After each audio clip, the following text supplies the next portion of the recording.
After decades of trying to be a global leader, Australia has finally hit the big time. We're number one. Yes, that's right. We are number one in the global rankings for something other than sports.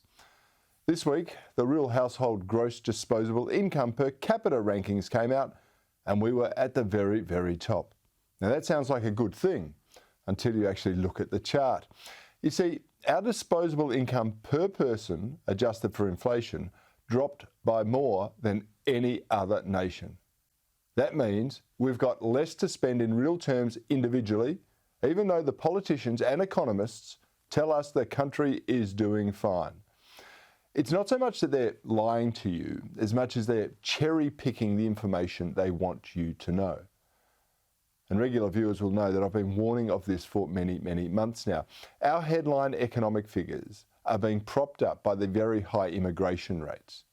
But those same very high immigration rates are making us individually worse off.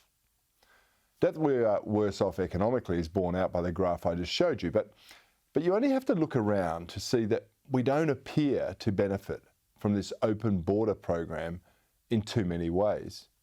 In the case of low-skilled workers, they fill jobs, of course, but there are also millions of Aussies who are actually in this country on income support. Surely our priority should be to get these people off the taxpayer drip and into some meaningful work before we just import other people to do the jobs that our Aussies seemingly won't do. Well, apparently not. As best as I can tell, almost no one in politics is talking about correcting the routers and the bludgers that are on our welfare system. And it doesn't matter where they come from. They're on the taxpayer teat and they don't seem to want to get off. And instead, most of the political chatter in that space is about giving them more money for not working rather than expecting them to get off their backsides and get into a job that needs to be filled. And of course, the influx of immigrants also puts pressure on our social systems and infrastructure. We all know they need places to live and they need access to other services, just like every other person who lives in this country. But the problem is we don't have enough access already to housing, electricity, transport and infrastructure for current demand, let alone for hundreds of thousands and ultimately millions more people. And you can also see the social dislocation that's starting to emerge in our community. The incredible and terrible rise of anti-Semitism and the very public attacks on Jewish people is simply deplorable. And it's not hard to presume that some of it may be coming from some people who have relatively recently arrived in Australia. And incredibly, the leftists in public life, they waste no opportunity to condemn the attacks, but they always do it with a particular twist. Here's what Foreign Minister Penny Wong put on X recently. There is no place for violence, no place for anti-Semitism, no place for Islamophobia in Australia. People come to Australia because they want to live in a country that is peaceful, tolerant and respectful. We all must protect that. The violence in Caulfield is unacceptable. Okay, you know, this is about the violence in Caulfield where Jews were being attacked.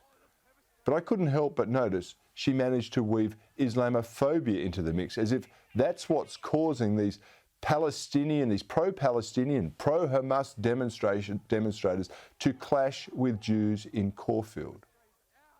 It wasn't the Islamophobes chanting, "Gas the Jews" at the Sydney Opera House, nor were the Islamophobes holding signs stating, "Behead those who insult the Prophet" during some previous protests.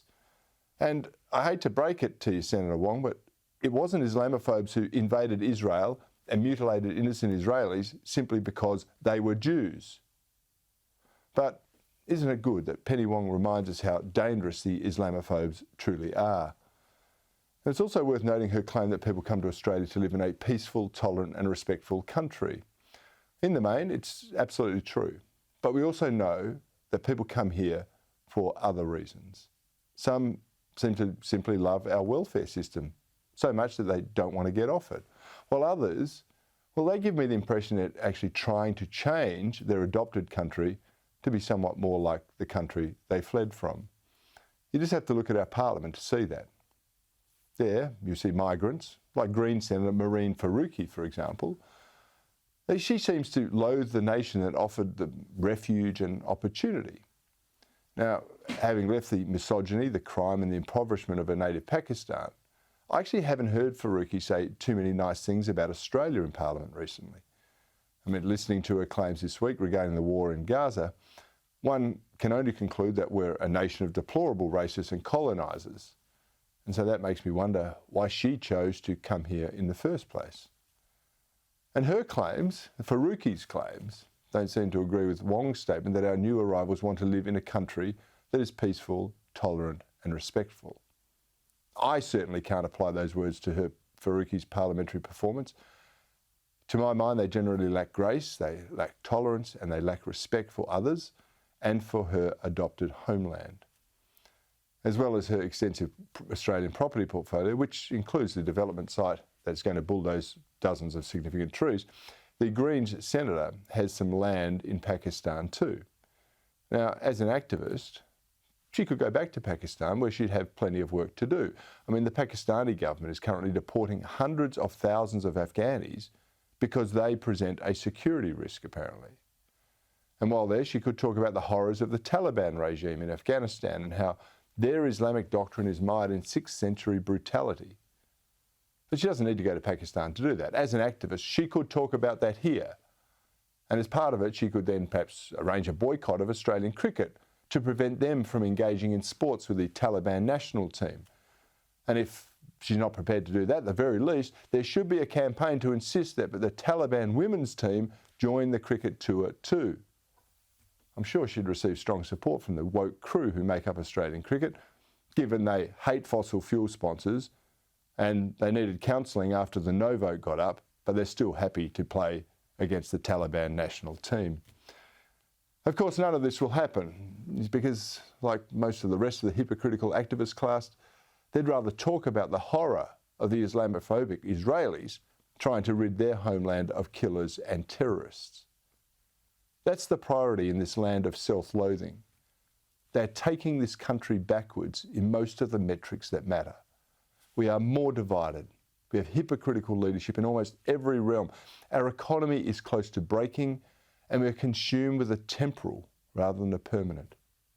And there's so much noise out there in the news cycle that few can even pinpoint how much damage is being done, why it's being done, and who is responsible. It's time to batten down the hatches and realise that no one is coming to save you from the madness that our leaders are now inflicting on us.